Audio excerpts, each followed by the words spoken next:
오늘 말씀 시편 143편은 시편을 구분하는 여러 가지 장르시 중에 탄식시에 속합니다.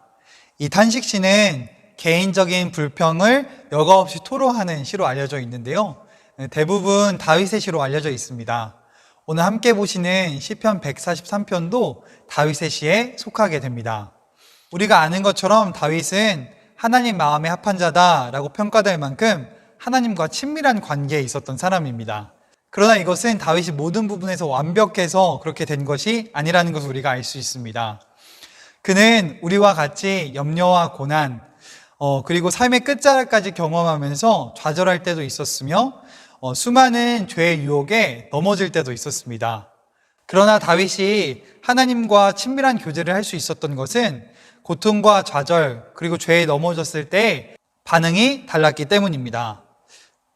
많은 그리스도인들이 신앙의 연수와 직분이 올라갈수록 체면을 차리는 것을 볼 수 있습니다. 그것은 믿음의 여부와 상관없이 우리가 만들어낸 믿음의 계급에 따라서 믿음이 없어도 있는 척, 괜찮지 않더라도 괜찮은 척 하면서 자신의 부족함을 숨기기에 급급합니다. 다윗만큼 지위를 가진 사람이 자신의 허물을 드러내고 처절하고 솔직하게 고백한다는 것은 아마 쉽지 않은 일이었을 겁니다. 그러나 다윗은 직분과 지위에 상관없이 하나님 앞에서 모든 것을 다 쏟아낼 수 있는 사람이었습니다. 시편 143편을 통해서 그의 고백을 볼 수 있는데요. 오늘 이 다윗의 기도를 함께 묵상하면서 다윗처럼 하나님과 친밀한 교제 속에 한 걸음 더 나아갈 수 있는 귀한 시간 되길 간절히 소망합니다.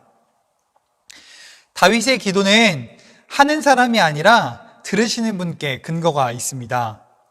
혹시 착한 아이 증후군이라는 병을 들어보셨습니까? 이 병은요, 어린아이가 타인으로부터 착한 아이라는 이야기를 듣기 위해서 본인의 감정을 억압하고 다른 사람에게 자기를 맞추는 일을 말하는데요. 그렇게 되니까 자기의 감정에 솔직해지지 못하고 결국에는 건강한 관계를 만들지 못한다라고 합니다. 그런데요, 이 착한 아이 증후군이 성인에게도 나타난다라고 합니다. 사회적으로 자신이 사랑받기 위해서 다른 사람에게 맞추기를 노력하면서 억압한다라는 겁니다. 이러한 착한 아이 증후군은 관계를 호전시키고 건강한 관계를 만들기보다는 오히려 자신을 고립시키고 위선적인 사람을 되게 합니다. 이 착한 아이 증후군이 우리 하나님과의 관계에서도 잘 드러납니다. 자신의 감정과 상황을 숨기고 온갖 미사옥으로 치장하면서 기도하는 겁니다. 이는 자신의 솔직한 고백이 공동체로부터 믿음이 없다라는 정죄를 받거나 하나님으로부터의 부족한 모습을 보이기 싫기 때문입니다. 하지만 신앙에서 착한 아이 증후군은 결국 하나님과의 관계를 단절시키고 하나님께 나아가지 못하게 하는 방해물이 되고 맙니다. 다윗은 자신의 참담함을 그대로 하나님께 아릅니다. 시편 143편 앞쪽을 보면 다윗은 참 믿음 없는 사람처럼 보일 때가 있습니다. 어려워도 다윗 정도 되는 사람이면 나 괜찮다, 하나님 나 할 수 있다, 믿음으로 이겨내보겠다 이렇게 고백해야 될 것 같은데 그는 그가 힘들고 어렵고 답답하고 할 수 없는 그 감정을 모두 다 쏟아냅니다.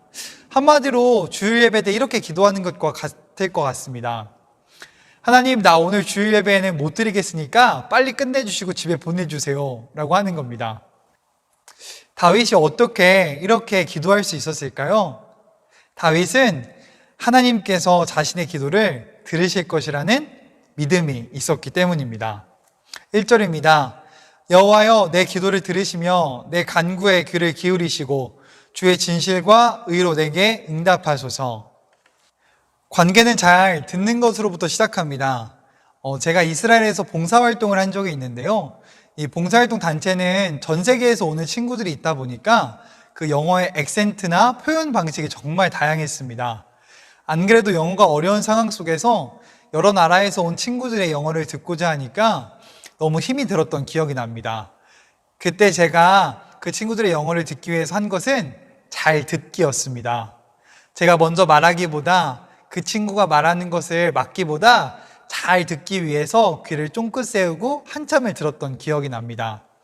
그렇게 한동안을 잘 듣다 보니까 그 친구의 말이 들리기 시작했습니다. 그런데 들리고 나니까 어떤 일들이 일어났냐면 그 친구가 어떤 것을 좋아하는지, 요즘 어떤 마음을 가지고 있는지, 그리고 더 나아가서 어떤 사람인지까지 이해하게 됐습니다. 그렇게 잘 듣고 이해하다 보니까 더욱더 친해지고 좋은 관계를 형성할 수 있었습니다. 하나님께서는 우리의 기도를 들어주시는 분입니다. 그냥 들으시는 분도 아니고 잘 들어주시는 분입니다. 우리가 말하고자 할 때 우리의 입을 막고 아무 말도 하지 말고 내 말을 따르라, 그렇게 강압하시는 하나님이 아니라 우리의 기도를 끝까지 들어주시고 우리와 좋은 관계를 맺어가길 원하시는 하나님이십니다. 이 근거는 이제 다윗의 고백에서 알아볼 수 있는데요. 바로 주의 진실과 의입니다. 여기서 나타난 진실이라는 단어, 히브리어 에무나는 충실, 성실, 불변이라는 뜻을 가지고 있고, 하나님의 의라고 할 때 이 의는 ጼ다카라는 히브리어 단어인데요. 뜻은 공의입니다. 한마디로 하나님은 정의로우신 분이다라는 겁니다. 만약 기도가 우리에게 근거했다라고 한다면 우리에게는 권리도 능력도 없기 때문에 어떠한 기도도 하나님께 전달될 수 없었을 겁니다. 그러나 우리에게는 진실과 의로 들어주시는 하나님께 근거가 있기 때문에 기도할 수 있고 기도하는 것입니다. 다윗의 기도에는 하나님은 변하시지 않는다라는 믿음이 있습니다. 나를 절대 포기하지 않으시는 하나님입니다. 우리의 기도 또한 하나님의 진실과 의로우심 안에 있음을 기억해야 합니다. 그 하나님께서 우리의 기도를 들으시고 또한 응답하실 것입니다. 그래서 우리가 구하는 것뿐만 아니라 구하지 않는 것까지 그 의로우심으로 응답하실 겁니다. 먼저 그의 나라와 의를 구하라 라고 하는 이 기도가 이런 기도입니다. 진실과 의로 응답하신 하나님께 모든 것을 다 내어 맡기고 마음을 쏟아낼 수 있기를 간절히 소망합니다. 2절입니다. 주의 종에게 심판을 행하지 마소서. 주의 눈앞에는 의로운 인생이 하나도 없나이다. 다윗은 조금 뻔뻔한 고백을 하는 것처럼 보입니다. 하나님, 나 어차피 죄인이니까 아무것도 못해요 라고 하는 것처럼 말입니다. 그런데 이 고백은 그런 뉘앙스가 아니라 최선을 다해 보았지만 하나님 없이는 전 아무것도 할 수 없는 인생입니다 라는 그런 고백입니다. 다윗은 인간의 나약함에 대하여 말하는 것이 그 자신에 대한 변명이 아니라 오히려 죄에 대한 자신의 한계와 하나님 없이는 아무것도 할 수 없다라는 믿음의 고백을 하고 있는 겁니다. 여기서 우리는 인간이란 무엇인가에 대한 고민을 하게 됩니다. 이 답은 로마서에서 찾아볼 수 있는데요. 3장 10절에서 12절 말씀입니다. 기록된 바 의인은 없나니 하나도 없으며 깨닫는 자도 없고 하나님을 찾는 자도 없고 다 치우쳐 함께 무익하게 되고 선을 행하는 자도 없나니 하나도 없도다. 로마서 말씀에서는 우리가 하나님 없이는 전적으로 타락할 수밖에 없고 전적으로 무능할 수밖에 없다라는 것을 알려줍니다. 우리 자신에게 한번 물어봤으면 좋겠습니다. 우리가 최선을 다하면 대체 어디까지 갈 수 있겠습니까? 무엇까지 할 수 있겠습니까? 어린이 찬양 가사에는 이런 내용이 있습니다. 돈으로도 못 가요 하나님 나라, 힘으로도 못 가요 하나님 나라, 벼슬로도 지식으로도 못 가는 하나님 나라. 그렇다면 우리는 어떻게 해야 하나님 나라에 갈 수 있습니까? 우리가 아는 것처럼 믿음으로 갈 수 있습니다. 하나님의 진실과 의에 근거한 믿음으로만 우리가 하나님께 갈 수 있다라는 겁니다. 한마디로 우리의 의로서는 하나님께 갈 수 없다라는 것을 말합니다. 하나님의 절대성과 인간의 상대적인 한계는 인간이 하나님께 아무런 권리 주장도 할 수 없다라는 사실을 알려줍니다. 따라서 인간은 오직 하나님의 언약 안에서 맺혀진 진실과 의에 자기 자신을 온전히 내어 맡길 수밖에 없습니다. 기억하셔야 하겠습니다. 우리는 하나님께 내어 맡겨야 살 수 있는 인생입니다. 우리의 기도는 하나님께 내어 맡겨야만 응답받을 수 있습니다. 3절과 4절입니다.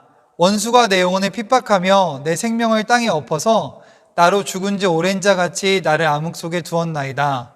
그러므로 내 심령이 속에서 상하며 내 마음이 내 속에서 참담하니이다. 앞선 1절과 2절에 대한 기도의 이해를 가진 다윗은 자신의 마음을 허탄하게 고백합니다. 그의 고통이 얼마나 컸는지 그의 생명이 땅에 엎어졌고 그 고통은 잠시 있다가 지나가는 것이 아니라 꽤 오랜 기간 동안 그를 괴롭히고 힘들게 했다라는 것을 우리가 알 수 있습니다. 여기 4절에 나타난 참담하니이다라는 이 단어는요, 히브리어 단어 이시토뱀이라고 하는데 그 이시토뱀이라는 단어가 샤멤이라는 단어에서 파생되었습니다. 이 샤멤이라는 단어의 뜻을 보면요, 황폐케 하다, 잃게 하다라는 뜻을 가지고 있습니다. 그의 마음은 지금 무너지고 찢겨서 황폐해졌다는 겁니다. 한마디로 무기력한 상황입니다. 그래서 우리가 다윗의 기도를 통해 또 알 수 있는 두 번째는 기도가 우리를 하나님께로 피하게 한다라는 겁니다. 5절입니다. 내가 옛날을 기억하고 주의 모든 행하신 것을 읊조리며 주의 손이 행하는 일을 생각하고. 기도 중에 다윗은 옛날을 기억합니다. 어떤 옛날이냐면 하나님의 손이 행하셨던 일들을 기억하는 옛날입니다. 기도할 때 우리는 하나님의 이 현재적인 은혜를 누리지만 또한 동시에 이전에 행하셨던 하나님의 일들을 기억하면서 미래에 하나님께서 어떻게 일하실까 기대하며 소망을 또 품게 합니다. 고통 중에 기도하며 하나님을 바라볼 때 그동안 나에게 임하셨던 하나님의 손길을 더듬어 볼 수 있는 것입니다. 우리는 지금 코로나 속에 고통받고 있습니다. 기도할 때는요, 이전에 하나님께서 행하셨던 일들을 더듬어 보면서 이제 미래를 고백할 수 있게 되는데요. 마치 교회에서 예배드리지 못하는 답답함과 힘듦 때문에 기도할 때 마음껏 찬양하고 기도하고 말씀 들었던 그때를 기억하면서 속히 그날이 올 것을 기대하고 소망하게 되는 것입니다. 6절입니다. 주를 향하여 손을 펴고 내 영혼이 마른 땅같이 주를 사모하나이다. 그리고 나서 다윗은 하나님께 손을 펴니다. 기도하면서 손을 편다라는 것은요, 기도자가 하나님의 잡아주심을 간구하면서 하나님께 다가간다라는 것을 뜻합니다. 기도는 우리의 손을 하나님께 펴는 것입니다. 기도할수록 우리는 하나님의 손이 가장 따스하고 힘있다는 것을 깨닫게 되고 알게 됩니다. 7절과 8절입니다. 여호와여 속히 내게 응답하소서. 내 영이 피곤하니이다. 주의 얼굴을 내게서 숨기지 마소서. 내가 무덤에 내려가는 자 같을까 두려워하나이다. 아침에 나로 하여금 주의 인자한 말씀을 듣게 하소서. 내가 주를 의뢰함이니이다. 내가 다닐 길을 알게 하소서. 내가 내 영혼을 주께 드림이니이다. 7절에서 다윗은 하나님께 구하는 솔직한 마음이 드러납니다. 속히입니다. 우리는 어떠한 환난이 우리에게 다가왔을 때 하나님, 이 환난을 내가 참아보겠습니다. 하나님의 뜻하심이지요 라고 고백하기보다 하나님 어떻게든 이 환난을 빨리 지나가게 해주십시오. 빨리 사라지게 해주십시오 라고 하는 것이 우리의 솔직한 마음입니다. 여기서 이제 무덤으로 표현된 히브리어 단어 부올은 우리가 생각하는 그 스올인데요. 죽음을 의미합니다. 그러니까 다윗은 그의 고통이 얼마나 컸는지 하나님, 나 정말 죽겠습니다 라고 하는 겁니다. 그러나 그는 8절에서 이렇게 고백합니다. 아침에 나로 하여금 주의 인자한 말씀을 듣게 하소서. 아침은 어떤 시간입니까? 하루를 시작하는 시간입니다. 아침에 어떠한 자세로 임하느냐에 따라서 하루의 방향성이 결정됩니다. 새 번역에서는 8절을 이렇게 번역했습니다. 내가 주님을 의지하니 아침마다 주님의 변함없는 사랑의 말씀을 듣게 해주십시오. 이 고백은 그 변함없는 하나님의 사랑으로 내가 오늘 하루를 하나님께 다 맡기겠습니다 라는 고백입니다. 다른 말로 삶의 방향을 하나님께 향하겠다라는 고백입니다. 그리고 나서 그의 고백은 하나님의 인자한 말씀을 듣기 원한다라는 겁니다. 시편 143편을 뚫고 있는 가장 중요한 표현인데요. 바로 히브리어 단어 헤세드입니다. 이 헤세드는 구약에서 하나님의 사랑을 가장 완전하게 표현한다는 말이 있을 정도로 하나님이 우리를 사랑하시는 그 풍성하고 온전한 사랑을 의미합니다. 그 속뜻으로는 갚을 수 없는 자에게 베푸는 하나님의 사랑과 호의입니다.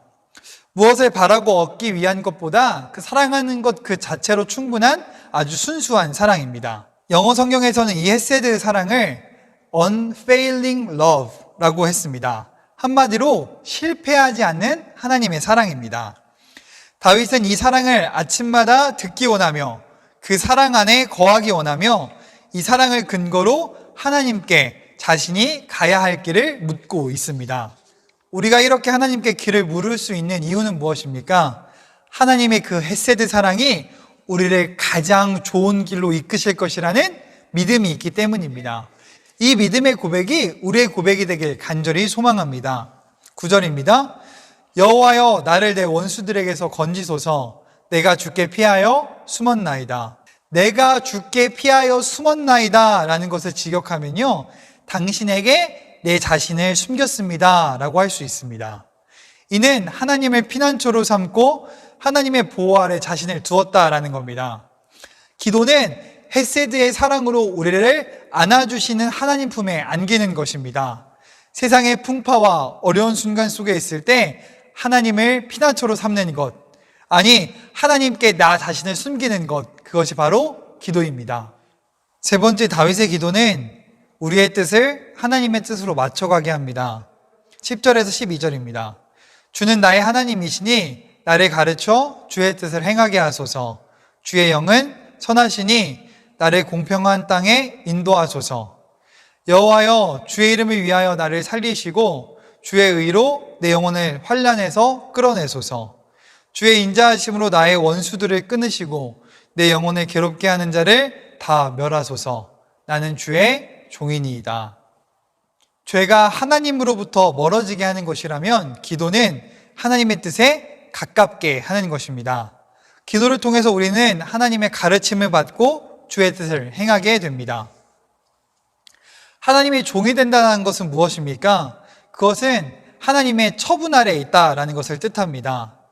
종은 주인의 처분에 토를 달지 않습니다. 왜냐하면 주인이 말하는 것은 가장 좋은 것이라는 믿음이 있기 때문입니다.